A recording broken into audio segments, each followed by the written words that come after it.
50 বছরে মাদক বিরোধী যুদ্ধে যুক্তরাষ্ট্রের অর্জন কি?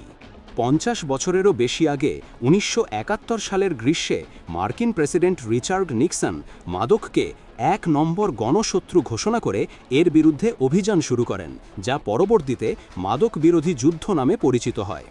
এই নীতি যুক্তরাষ্ট্রের রাস্তাঘাটকে মাদকমুক্ত করা, পাচার নেটওয়ার্ক গুঁড়িয়ে দেওয়া এবং মার্কিন নাগরিকদের জন্য নিরাপদ পরিবেশ তৈরির অঙ্গীকার করেছিল।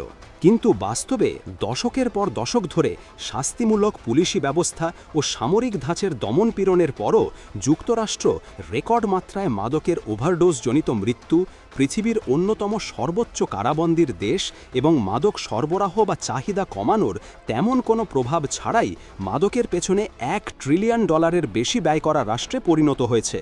এসব তথ্য সেন্টার ফর আমেরিকান প্রোগ্রেসের।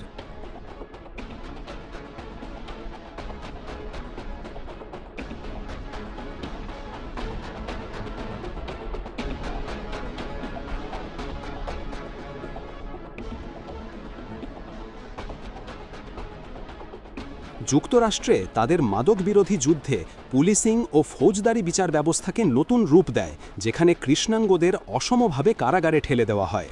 দেশের বাইরে লাতিন আমেরিকা জুড়ে সমান্তরাল এক সংঘাত তারা উস্কে দেয়, যেখানে মার্কিন সমর্থিত অভিযানের মাধ্যমে দুর্নীতি ও সংগঠিত অপরাধ আরও গভীর হয়। বর্তমানে যুক্তরাষ্ট্রে ফেন্টানিলের ওভারডোজের কারণে মৃত্যুর হার ইতিহাসের সর্বোচ্চ পর্যায়ে পৌঁছেছে এবং বহু অঙ্গরাজ্য গাঁজাকে বৈধ করার পথে এগিয়েছে।